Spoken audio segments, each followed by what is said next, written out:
दोस्तों नमस्कार, मैं संजय मग्गू और मौजूद हैं देश रोजाना के डिजिटल मीडिया प्लेटफॉर्म पर।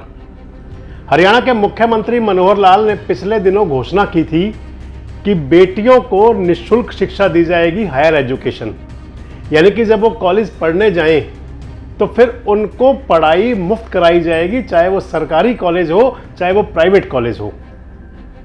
लेकिन बड़ा सवाल यह है मुख्यमंत्री जी, अगर बेटियां कॉलेज पहुंचने तक पढ़ पाएंगी तो ही तो आप मुफ्त पढ़ाएंगे।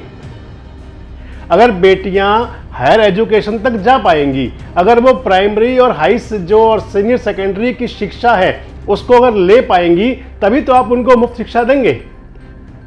अब आप पूछेंगे ऐसा सवाल क्यों? सवाल का जवाब तो सीधे सीधे है कि हरियाणा के शिक्षा विभाग पर 5 लाख रुपए का जुर्माना किया है हरियाणा और पंजाब हाई कोर्ट ने, और इसके साथ साथ तलब कर लिया है शिक्षा विभाग के उच्च अधिकारियों को कि आकर के जवाब दें। अगर आप सारे वाकये को जानेंगे तो एक बारगी तो जरूर सोचेंगे कि सबको शिक्षा का जो मौलिक अधिकार है, जो हमारे संविधान में है कि शिक्षा पढ़ना पढ़ाना मौलिक अधिकार है, लेकिन अगर शिक्षा के मंदिर में व्यवस्थाएं ही नहीं होंगी, अगर सरकारी स्कूलों में सारा व्यवस्था का आलम नहीं होगा, तो आखिर कैसे बच्चे पढ़ेंगे? और फिर कैसे वो शिक्षा का जो मूलभूत अधिकार है, जो शिक्षा का मौलिक अधिकार है, आखिर किस प्रकार से और क्यों सरकार वंचित कर रही है बच्चों को उस अधिकार से? हरियाणा के शिक्षा विभाग पर मैंने आपको बताया कि 5 लाख रुपए का जुर्माना लगाया है हरियाणा और पंजाब हाई कोर्ट ने, और कहा है कि आखिर क्यों सरकार स्कूलों के अंदर वो सुविधाएं मुहैया नहीं करा पा रही। और वो तब है जबकि शिक्षा विभाग ने करोड़ों रुपए का बजट सरकार को वापस कर दिया, कह दिया कि हमारे पास खर्च करने के लिए कोई साधन नहीं है, जहां मिले खर्च कर लें।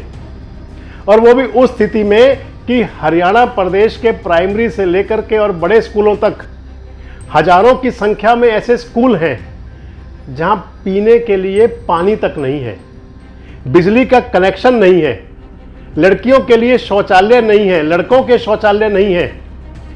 अगर बच्चे स्कूल पढ़ने जाएं तो आखिर पढ़े कहां जब क्लासरूम नहीं है, और जहां क्लास है वहां पर अध्यापक नहीं है, जहां कक्षा बन गई, कमरे बन गए, वहां पर अध्यापक नहीं है। क्या सरकार किसी प्रकार से जो सरकारी शिक्षा है उसको किसी भी तरह से नेस्तानबूद करके क्या एक माफिया खड़ा करना चाहती है शिक्षा का? सवाल तो उठेंगे, और सवाल तब ज्यादा उठेंगे कि जब शिक्षा जैसे विभाग पर हरियाणा और पंजाब का हाई कोर्ट जुर्माना लगाएगा और साथ साथ ये भी कहेगा कि आखिर अंधेरे में क्यों रखा जा रहा था। एक रिपोर्ट दाखिल की गई हाई कोर्ट के अंदर। मसला कुछ यूं था कि कुछ बच्चों ने, कैथल के बच्चों ने, 7 बच्चे थे जिन्होंने हरियाणा और पंजाब हाई कोर्ट के अंदर एक अपील दायर की थी और कहा था कि सरकारी स्कूलों में शिक्षा का वो स्तर नहीं है जो होना चाहिए। कहा गया था कि सरकारी स्कूलों के अंदर सुविधाएं नहीं हैं जो मूलभूत सुविधाओं में आती हैं, जो कि बहुत जरूरी होती हैं, लेकिन स्कूलों के अंदर उनको मुहैया नहीं कराया जा रहा। और जब उसकी जवाब दिया गया, जब उसकी रिपोर्ट बनी, तो आप हैरान रह जाएंगे कि 131 सरकारी स्कूल ऐसे हैं जिनके अंदर पीने के पानी की व्यवस्था नहीं है, ये कह रही है हरियाणा सरकार खुद। 236 सरकारी स्कूल ऐसे हैं जिनके अंदर बिजली का कनेक्शन नहीं है। 548 सरकारी स्कूल ऐसे हैं कि जिनके अंदर बेटियों के लिए, यानी कि लड़कियों के लिए शौचालय नहीं है। 8240 सरकारी स्कूल ऐसे हैं जिनके अंदर क्लासरूम नहीं है, यानी कि कक्षाएं, जो कमरे बने होते हैं वो नहीं बने हुए।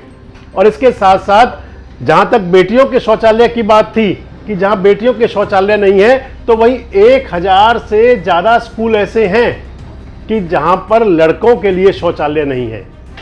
और ये तो तब है जबकि हर घर शौचालय की बात की जाती है। प्रधानमंत्री नरेंद्र मोदी ने अपने संबोधन में कहा था 2014 की पहली टर्म में कि घर में देवालय से पहले शौचालय हो, यानी कि घर में देव स्थान जो बनता है, घर में जो मंदिर बनता है, उससे पहले शौचालय बनाया जाए। और ये तो तब है जब हरियाणा सरकार दावे करती है कि हरियाणा को ODF कर दिया गया है, यानी कि खुले में शौच मुक्त। क्या बात है सरकार! एक तरफ आप खुद दावे करते हैं कि सरकार ने हरियाणा को ODF कर दिया है, खुले में शौच मुक्त कर दिया है, और दूसरी तरफ आप खुद ही तो बता रहे हैं कि आपके सरकारी स्कूलों में शौचालय तक नहीं है। जब सरकारी स्कूलों में शौचालय नहीं होंगे बेटियों के लिए तो उनकी मजबूरी होगी खुले में शौच जाना, और जब वो खुले में शौच जाना मजबूरी बन जाएगी तो फिर जो समाज के अंदर कुत्सित सोच वाले लोग होते हैं वो हर जगह हैं, और इससे बढ़ती हैं बेटियों के साथ छेड़छाड़ की घटनाएं। और जब बेटियों के साथ छेड़छाड़ की घटनाएं बढ़ेंगी तो फिर अभिभावक सोच लेंगे कि इससे अच्छा तो है कि बेटी को स्कूल ना भेजें। एक तरफ तो आप सरकारी स्कूलों में शौचालय मुहैया नहीं कराते, और दूसरी तरफ आपके सरकारी स्कूलों में ऐसे ऐसे प्रिंसिपल भी हैं कि जो अपने कमरे में बुलाकर, अपने कक्ष में बुलाकर बेटियों के साथ छेड़छाड़ करते हैं, अभद्र व्यवहार करते हैं। एक तरफ तो हम कहते हैं कि बच्चियों को शिक्षा दी जाए बैड टच की और गुड टच की, लेकिन अगर शिक्षा देने वाले की नज़र ही गंदी हो, अगर शिक्षा देने वाले ही जिस पर दारोमदार हो स्कूलों का, वो ही अगर बैड टच खुद करने लगे तो आखिर शिक्षा देगा कौन? आखिर क्यों इतनी बुरी व्यवस्था है हरियाणा के अंदर शिक्षा की? जब शिक्षा हम कह रहे हैं कि एक तरफ मौलिक अधिकार है, हर व्यक्ति को शिक्षा का अधिकार होना चाहिए, एक सवाल जरूर कौनता है दिमाग के अंदर कि कहीं इस सब के पीछे कोई वो मंशा तो नहीं चलती कि जिसके अंदर प्राइवेट का जो एक माफिया होता है उसको बड़ा करने के लिए, ताकि वो फलता फूलता रहे, इसलिए सरकारी स्कूलों के अंदर वो व्यवस्था ये मुहैया ना कराई जाए। और जब सरकारी स्कूलों में व्यवस्था नहीं होगी तो अभिभावकों की मजबूरी बन जाएगी प्राइवेट स्कूलों के अंदर अपने बच्चों को भेजना। अगर आपको एक बात बताएं तो आप भी अचंभित रह जाएंगे, चाहे सत्ताधारी पार्टी के नेता हों और चाहे विपक्षी पार्टियों के नेता हों। खासकर हरियाणा और फरीदाबाद पलवल जिलों की आपसे बात करूं, जहां तक हम खुद उनको जानते हैं, मैं आपसे फिर कह रहा हूं कि चाहे सत्ताधारी पार्टी के नेता हों और चाहे विपक्ष के नेता हों, अगर ये कह दें कि वो खुद ही शिक्षा माफिया के रूप में पनप रहे हैं। हम आपको बताएं कि पलवल के विधायक है दीपक मंगला, कई प्राइवेट स्कूल हैं उनके। भारतीय जनता पार्टी के व्यापार मंडल के हरियाणा के उपाध्यक्ष हैं पवन अग्रवाल, उनके भी कई प्राइवेट स्कूल हैं। भारतीय जनता पार्टी के पलवल के जिले के अध्यक्ष हैं चरण सिंह तेवतिया, अपने गांव रामगढ़ के अंदर वो भी प्राइवेट स्कूल चलाते हैं। भारतीय जनता पार्टी के एक और बड़े नेता हैं सतबीर पटेल, वो भी अपना प्राइवेट स्कूल चलाते हैं। इस साथ कई गांवों के ऐसे सरपंच चुने गए जिनके प्राइवेट स्कूल चलते हैं। अगर हम कांग्रेस के नेताओं की बात करें तो कांग्रेस के नेताओं में भी कई आपको मिल जाएंगे जो प्राइवेट स्कूल चला रहे हैं। अगर आम आदमी पार्टी के नेताओं की बात करें तो आम आदमी पार्टी के पलवल जिले के संयोजक रहे हैं कुलदीप कौशिक, वो भी अपना प्राइवेट स्कूल चलाते हैं।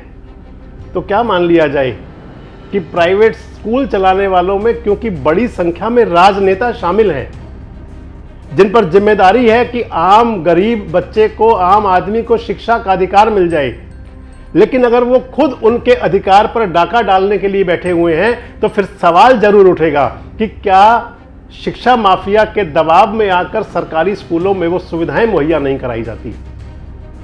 हरियाणा हाईकोर्ट ने, हरियाणा और पंजाब हाईकोर्ट ने शिक्षा विभाग पर जो जुर्माना लगाया है और शिक्षा विभाग के उच्चाधिकारियों को तलब किया है, बड़ी बात यह है कि क्या हरियाणा के शिक्षा मंत्री कंवरपाल गुर्जर से इस बात पर जवाब तलबी नहीं होनी चाहिए? क्या हरियाणा के शिक्षा मंत्री कंवरपाल गुर्जर से नहीं पूछा जाना चाहिए कि आखिर किस लिहाज से और किस बेस पर उन्होंने वो पैसा वापस कर दिया उनके विभाग ने सरकार को, ये कह करके कि उनके पास पैसा लगाने के लिए जगह नहीं है। हालांकि ये तो कहने के लिए हरियाणा सरकार हरियाणा के अंदर संस्कृति मॉडल विद्यालय बना रही है, लेकिन जनाब जब पुराने स्कूलों की स्थिति ऐसी हो गई जिनके अंदर पीने के पानी नहीं, शौचालय नहीं, बिजली नहीं, जिनके अंदर बैठने के लिए कमरे नहीं, कमरे हैं तो डेस्क नहीं, डेस्क है तो टाट नहीं, टाट है तो टीचर नहीं, जब शिक्षा की व्यवस्था इस कदर लचर हो चुकी है तो आखिर संस्कृति मॉडल बना करके क्या होगा? और आप अगर संस्कृति मॉडल स्कूल बना रहे हैं, आप घोषणा कर रहे हैं कि बेटियों को मुफ्त शिक्षा देंगे, तो साहब पहले ये तो देखना होगा कि बेटियां उच्च शिक्षा लायक पहुंच तो जाएं कि वो उच्च शिक्षा लेने के लिए एलिजिबल हो जाएं। आपको क्या लगता है कि अगर शिक्षा विभाग पर जुर्माना लगाए तो क्या उसके अंदर शिक्षा मंत्री की जिम्मेदारी नहीं है? क्या शिक्षा मंत्री का नैतिक दायित्व नहीं बनता कि वो सामने आकर इस पर स्थिति स्पष्ट करें? क्या सूबे की सरकार का दायित्व नहीं बनता कि वो इस पर एक श्वेत पत्र जारी करे कि आखिर सरकारी स्कूलों की ऐसी स्थिति क्यों थी? सवाल तो उठेंगे, फिर से वही बात कहेंगे। आपको क्या लगता है कि क्या शिक्षा माफिया के दबाव में कुछ ऐसा होता है? आपको क्या लगता है कि क्या जवाबदेही शिक्षा मंत्री की नहीं होनी चाहिए? कमेंट्स बॉक्स में आकर अपनी प्रतिक्रिया जरूर दें और इस प्रकार के वीडियोस के लिए हमारे साथ जुड़े रहें, देखते रहे देश रोजाना।